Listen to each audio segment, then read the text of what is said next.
যায় ভূত, ওই ভূত, এই ভূত, দেখি ভূত, নেই ভূত।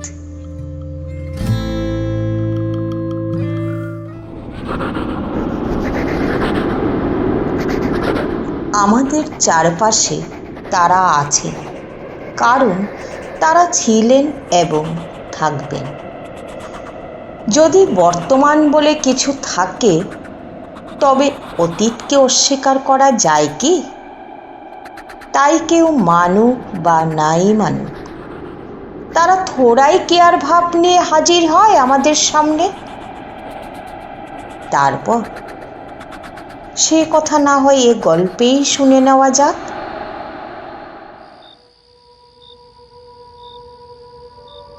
সন্তোষ দত্ত আমাদের মধ্যে একজন বড় গাল্পিক। বাইরে শ্রাবণ সন্ধ্যার ঘনাম আর মেঘজাল, মাঝে মাঝে জোনাকি পোকা জ্বলছে। মুখুজ্জে বাড়ির বৈঠকখানায় আমাদের নৈশ আড্ডা বসেছে। না, ওসব কিছু না, শুধু চা। আর আছে গরম মুড়ি, কচি শশা, নারকেল কুচি। সন্তোষদা আজ কলকাতা থেকে দুদিন এসেছেন। পরলোক তত্ত্বের আলোচনা করেন, এ সম্বন্ধে প্রবন্ধও লিখেছেন, নামও আছে। সন্তোষবাবু এ গ্রামের জামাই। মাঝে মাঝে আসেন, কারণ শ্বশুরবাড়ির সম্পত্তির তিনি উত্তরাধিকারী। মাসে এক দুবার আসেন। আমাদের গ্রামে নতুন কলেজের নতুন মাস্টারমশাইরা একটা মেস করেছেন। 5-6টি উচ্চশিক্ষিত যুবক মাস্টার মেস থেকে মুখুজ্জে বাড়িতে রোজ সন্ধ্যায় আড্ডা দিতে আসেন। আমিও এই দলের একজন বটে। তবে আমি মেসে থাকি না, এই গ্রামেই আমার পৈতৃক ভিটা। সন্তোষদা আজ বলে বসলেন যে তেনারা সাক্ষাৎ না হলেও অসাক্ষাতে নিশ্চিত আছেন, আর সেই বিষয়ে কোনো সন্দেহ করা চলে না। আমাদের আড্ডার অপর এক জনপ্রিয় সদস্য রামবাবু দর্শন ও ন্যায়ের অধ্যাপক। তিনি বললেন, আপনি প্রমাণ করতে পারেন পরলোক আছে? না, তবে প্রমাণের ব্যাপার এটা নয়। তবে আমি আপনাকে অনেক ঘটনা বলতে পারি। বলুন, কি ঘটনা? তার চেয়ে আপনি বিশ্বাস করেন? হ্যাঁ, করি। কি করে জানলেন পরলোকের ব্যাপার? Knock and it will be open into you. ও, সব বড় অস্পষ্ট কথা। এর চেয়ে বড় সত্য কথা খুব কম মহাপুরুষের মুখ থেকে বেরিয়েছে। প্রমাণ করা অত সহজ নয়, তবে একটা দুটো ঘটনা বলি, শুনুন।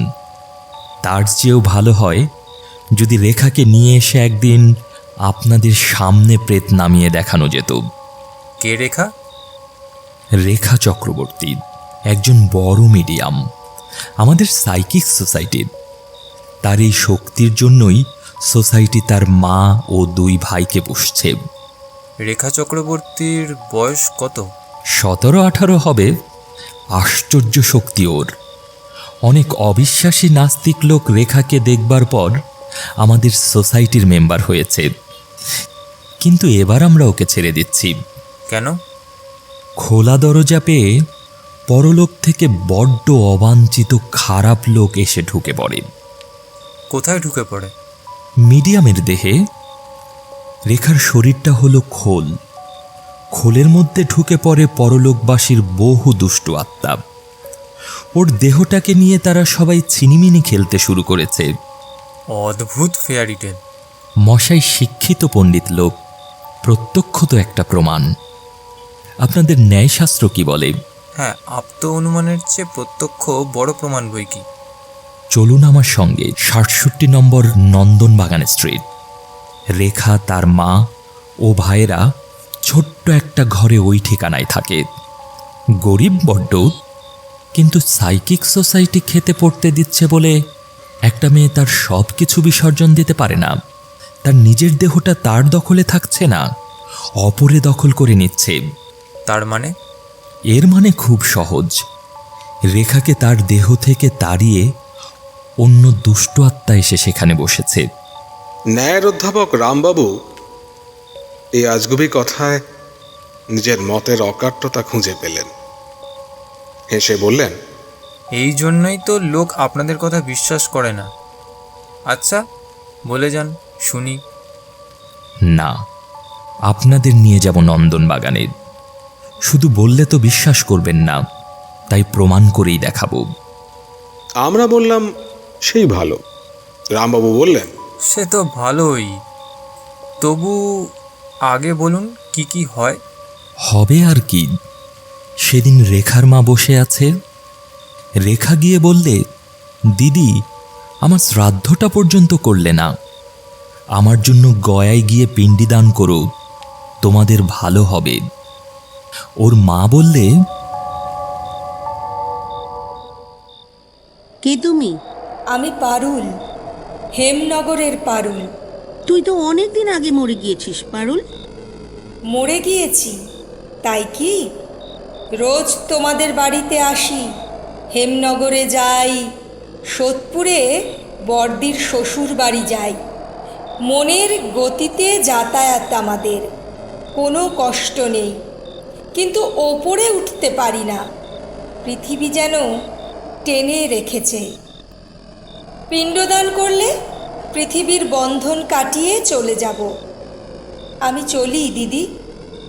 একটা হিন্দুস্তানি মেয়ে রেখার দেহে ঢুকবে বলে ঘুরঘুর করছিল, আমি তাকে তাড়িয়ে দিয়েছি। কে সে? বস্তিতে আসতো, চরিত্র ভালো ছিল না, আত্মহত্যা করেছিল কি জন্যে, এখন কষ্ট পাচ্ছে। এখানে দার্শনিক রামবাবু প্রশ্ন করলেন, দাঁড়ান মশাই, একটা মস্ত বড় ফাঁক রয়ে গেল। চরিত্র ভালো ছিল না এ কথার মানে কি? কোন স্ট্যান্ডার্ডে পরলোকের চরিত্রের সুকু নির্ধারিত হয়ে থাকে? এটার উত্তর চাই। সন্তোষদা বললেন, নিজের মনই পরলোকের নিজের বিচারক হয়, কেউ বাইরে থেকে কিছু করে না। উইল ইজ দ্য কি, পরলোকের একটি মস্ত বড় সত্য। কিন্তু এসব তত্ত্ব কথা থাক, গল্পটা বলি। রেখার মধ্যে মাঝে মাঝে দুষ্টু আত্মারা ঢুকে পড়ে। তারা হিন্দিতে, উড়িয়াতে, বাংলাতে গাল দেয়, কারণ সব জাতির আত্মা তার মধ্যে আছে। সেদিন একটি ফিরিঙ্গি মেয়ে ওর দেহে অনেকক্ষণ অধিকার করে রাখলে। তার বাড়ি নাকি পার্ক সার্কাস। রেখা কোনো কালে ইংরেজি জানে না, অথচ গড়গড় করে ইংরেজি বলছে। রামবাবু অবিশ্বাসের সুরে বলেন, আপনি নিজে শুনেছেন?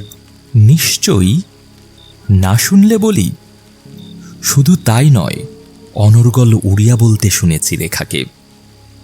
কিন্তু এসবের চেয়েও আশ্চর্য এবং খুব খারাপ হল পরলোক থেকে নিম্ন শ্রেণীর দুষ্টু আত্মা আসা। তারা এসে কি করে?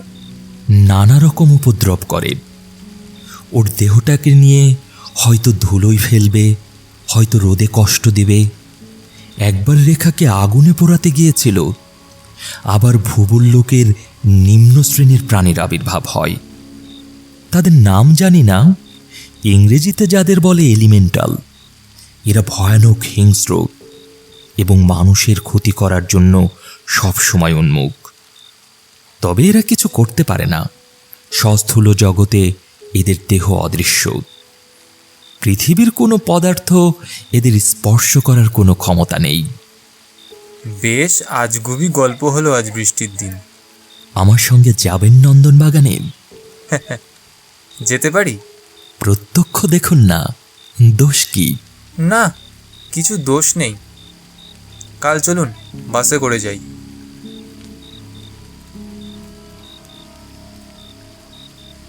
এইভাবে শ্রীযুক্ত রামলাল চক্রবর্তী MA PhD দর্শনের অধ্যাপক তার মরণের পথে অগ্রসর হয়েছিলেন। সংবাদপত্রে যেটা বেরিয়েছিল সেটা সর্বৈব মিথ্যা। ময়নাতদন্তে আদালতের বিবরণও কাল্পনিক। রেখা চক্রবর্তী খুব ভালো চরিত্রের মেয়ে। মুখুজ্জে বাড়ি ছিল বসিরহাট ন্যাটরায়। পূর্বোক্ত আড্ডার দিনের ঠিক 9 দিন পর জন্মাষ্টমীর ছুটির সন্ধ্যাবেলায় রামবাবুকে নিয়ে আমরা কজন নন্দনবাগান স্ট্রিটে রেখাদের বাড়ি গেলাম। রেখাদের বাড়ি এদিন যা ঘটনা ঘটে গেল, প্রেততত্ত্ব চর্চার ইতিহাসে এরকম ঘটনা আর কোথাও ঘটেছে বলে আমার জানা নেই।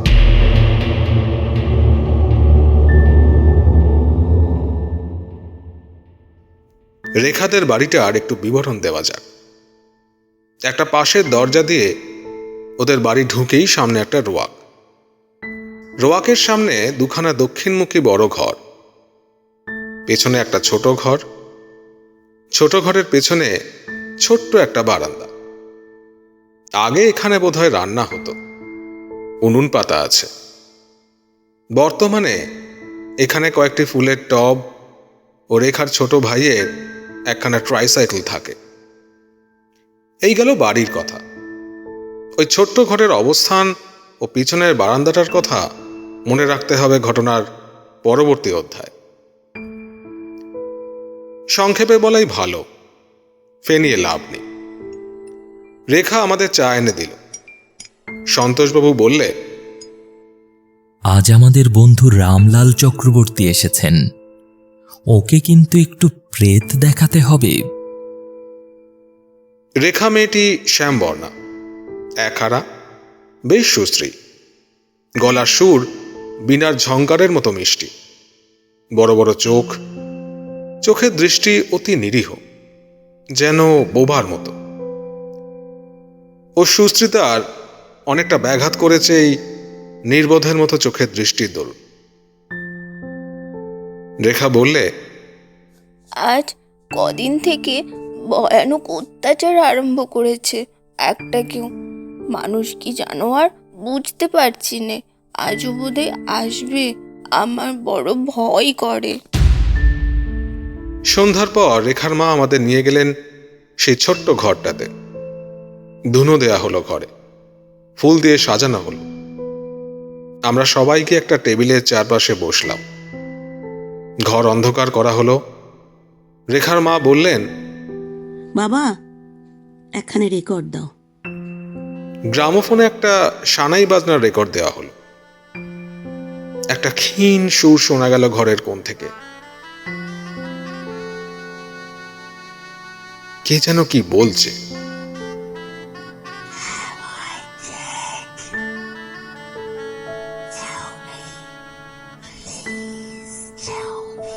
সন্তোষবাবু বললেন, কে? ক্ষীণ সুর মেয়েলি কণ্ঠের। বললে, আজ আপনারা রেখাকে সার্কেলে বসতে দেবেন না। কেন? আপনি কে? আমি আমি রেখার পিসির নীরদবালা। আজ ওর শরীরটা তত ভালো নেই। অনেকগুলো বাজে লোক অপেক্ষা করছে ওর দেহের মধ্যে প্রবেশ করবার জন্য। এখনো আছেন নাকি? আর কোনো শব্দ শোনা গেল না। খানিকটা সময় কেটে গেল। অন্ধকারে যেন ঘরের বাতাস ভারী হয়ে উঠেছে। রেখা চক্রবর্তীর কোনো সারা শব্দ নেই, মাঝে মাঝে ওর নাক ডাকার শব্দ ছাড়া। কিছুক্ষণ পর নিদ্রিতা রেখার মুখ দিয়ে আবার কে একজন গম্ভীর সুরে বললে, মালতী, ও মালতী। সন্তোষবাবু বললেন, কে আপনি? মালতী আজ এখানে আসেনি। আমি তার স্বামী, এলে বলবেন তার খোঁজ করেছি। আজ মিডিয়ামকে উঠিয়ে দিন, আজ বড় বিপদ। কেন? রেখা আবার ঘুমিয়ে পড়ল। আর কোনো কথা তার মুখ দিয়ে বেরোল না। রাত ক্রমে বেশি হলো, আর কেউ আসে না। আধ ঘন্টা কেটে গেল। আমরা ভাবছি আজ এই পর্যন্ত থাক। হঠাৎ পেছনের ছোট ঘরটাতে একটা কি শব্দ শোনা গেল, খুব চাপা কি একটা শব্দ। ঘরের বাতাস আবার ভারী ঠান্ডা হয়ে উঠল। প্রত্যেকবার পরলোকের কোনো মানুষ আসবার সময় ঘরের বাতাস নাকি এমন ঠান্ডা হয়। সন্তোষ দত্ত মানলে না। এবার যে ঘটনাটি ঘটল তা আমার দিক থেকে বলি। সে অন্ধকারে অন্য লোকের কি হচ্ছে তা জানবার উপায় ছিল না আমার মনে হলো মাথায় কে এক ঝুড়ি বরফ বসিয়ে দিলে, এবং সেই যেন কোনো অদ্ভুত উপায়ে লম্বা হয়ে ঝুলে পড়ে আমার নাকের গর্ত বুঝিয়ে দিচ্ছে ধীরে ধীরে। আমার শরীর যেন অবশ হয়ে আসছে। পিছনের ঘরটাতে একটা যেন বরফের কল বসানো হয়েছে, ঠান্ডা এবং ভারী হাওয়া আসছে ওই ঘরটা থেকে। যেন চাপা আর্তনাদের মতো কি একটা শব্দ শোনা গেল রেখার কণ্ঠ থেকে। আর পিছনের ঘরটাতে কি যেন একটা কল বসেছে, কোনো শব্দ নেই, কিচ্ছু দেখা যাচ্ছে না সে ঘরে, অথচ মনে হচ্ছে কাণ্ড কারখানার আয়োজন ও মাল মশলা তৈরি হচ্ছে ওই ছোট্ট পেছনের ঘরে। হঠাৎ সন্তোষবাবু বলে উঠলেন, ঘরে আলো জ্বেলে দিন, আলো জ্বেলে দিন, ওই দেখুন কি। আমি দেখলাম কি তা বলি। ঘরের দেওয়ালে একটা বিরাট কালো ছায়া, দেখতে গায়ের দাদের মতো, ঠিক যেন মানুষের গায়ের দাদ, অথবা বাঁশ গাছের গায়ে বর্ষাকালে কেমন কানচটা নাক ছত্রাক গজায়, অনেকেই দেখবেন ওই কানচটার মতো। তবে সেটা রবারের ফুঁ দেয়া বেলুনের মতো ক্রমবর্ধমান। ভীষণ ঠান্ডা হাওয়া, হিম যেন বরফ। আমার চৈতন্য লুপ্ত হয়ে আসছে। আমি ঠিক জানি না কি হচ্ছে কোথায়। কোথায় যেন নিস্তব্ধ ঘন অরণ্যের মধ্যে মহা এক জন্তু বা দানব লোকালোকে ধ্বংস করবার সাধনায় মগ্ন।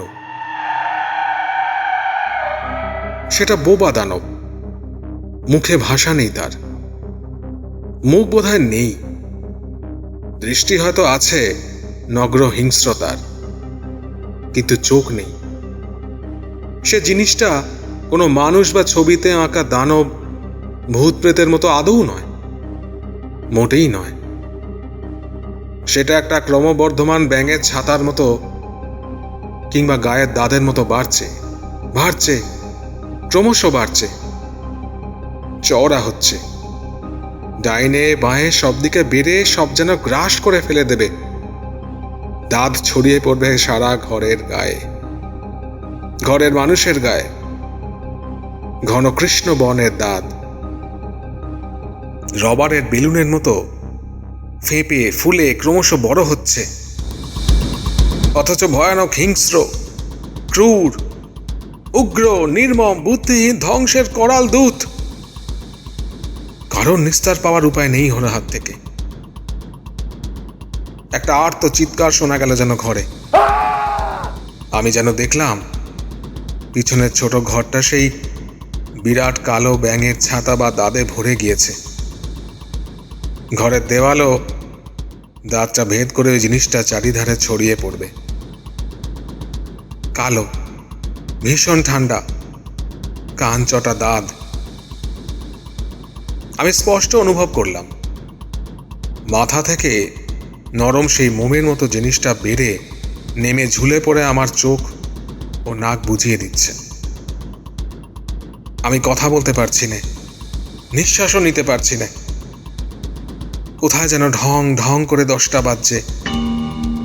আমি শুনে চলেছি 1, 2, 3, 4, 5, 6, 7।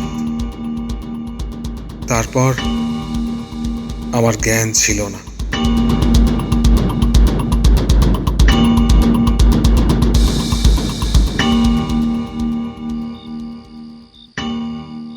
যখন জ্ঞান হলো তখনও রাত্রি, কিন্তু ঘর অন্ধকার নয়। শেষ রাতের চাঁদের আলো জানালা দিয়ে এসে পড়েছে ঘরে। যে যার চেয়ারে অসাড় হয়ে হেলে পড়ে আছে। রেখা চক্রবর্তী অজ্ঞান হয়ে হাত পা এলিয়ে চেয়ারে কাত হয়ে পড়ে আছে। কেবল সন্তোষ দত্ত নেই ঘরের ভিতর। আমি খানিকটা বোঝবার চেষ্টা করলাম কি ঘটেছিল। তারপর সব মনে পড়ল। সে ভীষণ দাঁত কোথায়? রেখা চক্রবর্তী মিডিয়ামের বাড়িতে সার্কেল বসেছিল আজ সন্ধ্যার সময়। ঘরে তখন ঘুটঘুটে অন্ধকার ছিল। এখন চাঁদের আলোয় খানিকটা অন্ধকার দূর হয়েছে। ঘর দেখে মনে হলো এখানে যেন একটি নিষ্ঠুর হত্যাকাণ্ড হয়ে গিয়েছে। মোটরের শব্দ উঠল বাইরে।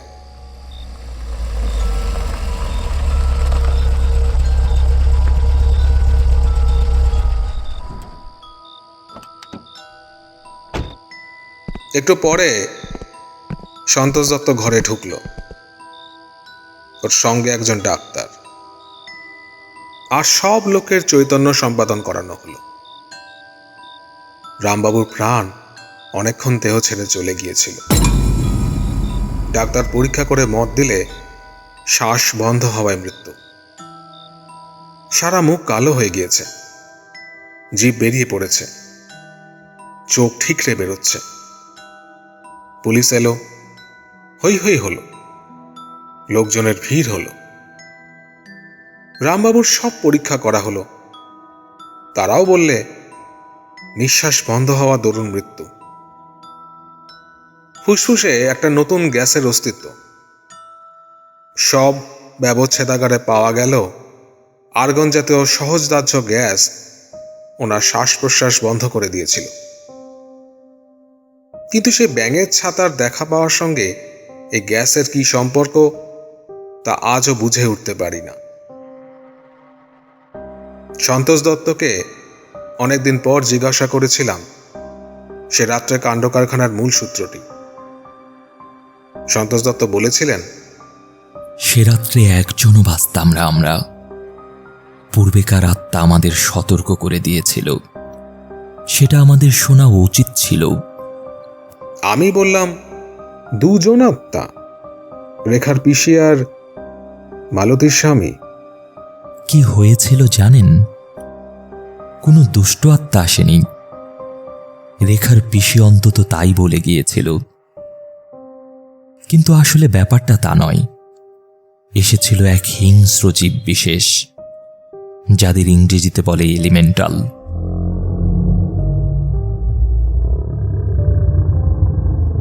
ওরা নরক লোকের বাঘ ভাল্লুক জাতীয় প্রাণী, মানুষের চেয়ে অনেক নিম্ন স্তরের, অথচ ক্ষমতায় ও ক্রূর বুদ্ধিতে মানুষকে ছাড়িয়ে যায়। সেদিন কি করেছিল জানো? আমাদের সকলের শরীর থেকে সস্থূল উপাদান সংগ্রহ করে এলিমেন্টটা সেই ছোট্ট ঘরটাকে, নিজের অদৃশ্য দেহটাকে সস্থূল জাতের উপযুক্ত করে তুলেছিল। অন্ধকার ঘর ল্যাবরেটরি হিসেবে ব্যবহার করেছিল। তখন কি তা জানি? জানলে খুব সহজে তাড়ানো যেত। আমি কৌতূহলের সুরে প্রশ্ন করেছিলাম, কিভাবে? খুব সহজে। বলুন না, আপনি নিশ্চয়ই জানেন। মাত্র আলোটা জ্বেলে দিয়ে। বিভীষিকাময়ী অন্ধকার রাত্রি ও রহস্যময় পরজগতের সমস্ত ভয় কুহেলি কেটে গিয়ে আমরা সেই মুহূর্তেই নিরাপদ হতাম, যদি আলোয় ভরিয়ে দিতে পারতাম ঘর। অন্ধকারের সাধ্য নেই আলোর ভেতরে নিজের প্রভাব বিস্তার করে, বুঝলে?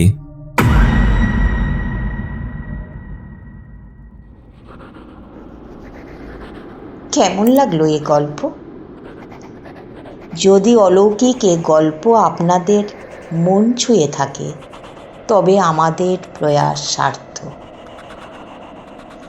আপনাদের জন্যই আমরা এবং আপনাদের গল্প শোনাবো বলেই সমস্ত প্রচেষ্টা। তাই যদি উৎসাহ পাই আপনাদের থেকে, তবে তা আমাদের জন্য মহতি প্রাপ্য।